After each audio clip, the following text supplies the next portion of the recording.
Nik eskatuko balit edo aldetuko balit Jurre Ugarteren ezaugarri idazle gisa, izan dezaken ezaugarri behinena, nik ohikoa estan bat azpimarratuko nuke, beregan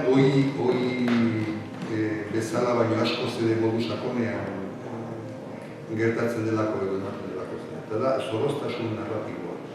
Garai zaharretan disziplina narratiboa esaten zen. Izango litzateke niretzako aipagarriena. Badira beste batzuk, aipatu nitzake beste ezaugarri batzuk. Adibidez, seguru asko bere audiovisualari ikus-entzunezkoaren ezagutza sakonetik datorkion ezaugarri bat.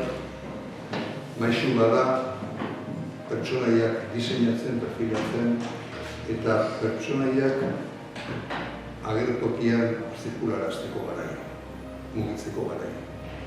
Lilura da klabe, liburu honen klabetako bat, klabe nagusia, izen dugutik hasita. Irudienez, lilura da, zure pertsonaiak egunerokotasun, orojale eta ametsiltzaile horretatik libratzeko erabiltzen duten bidea. Lilura beratasun horrek erakartzen nau, kontzeptu horrek erakartzen nau, ze lilurak gugan dauka, lilurak esan nahi du apur bat gizakiok daukagun, horrek lilura lotzen zaio gizakiok daukagun zaurgarritasunarekin. Eta hori asko interesatzen zait esploratzea. Zerk liluratzen gaitu, zerk ez, eta zergatik ez. Eta hor da, gizakion zaurgarritasuna dago horren atzean apur bat ez. Eta ipuinotako protagonistak emakumeak direnez, gehienak, denak bat izan ezik, gehienak.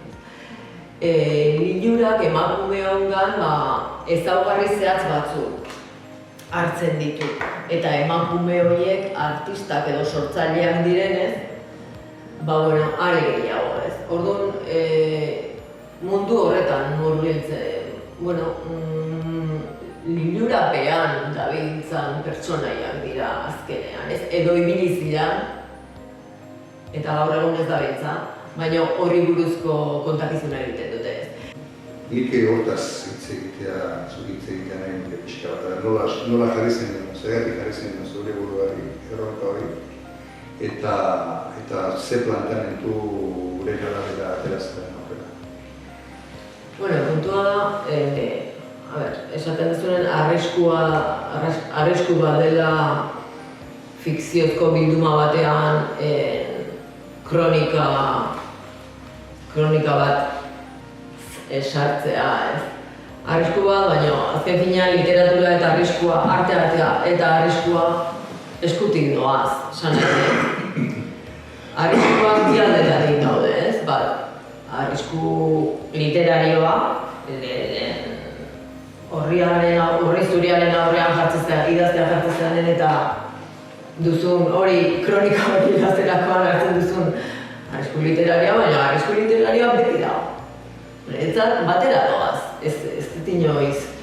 Ez naiz inoiz jartzen horri zuriaren aurrean eta ez dut inoiz jakiten zer idatzeko. Nolakoa izango den bukatzen dudanean testua, ez? Orduan aldatetik arrisku izan, baina neukan gogoa kontatzeko garai batean, nuen zer kontatu, eta kontatu nahikoen. Beraz, egin dut, idatzi nahi duelako, ez. Arriskua beti dagoela kontuan izan.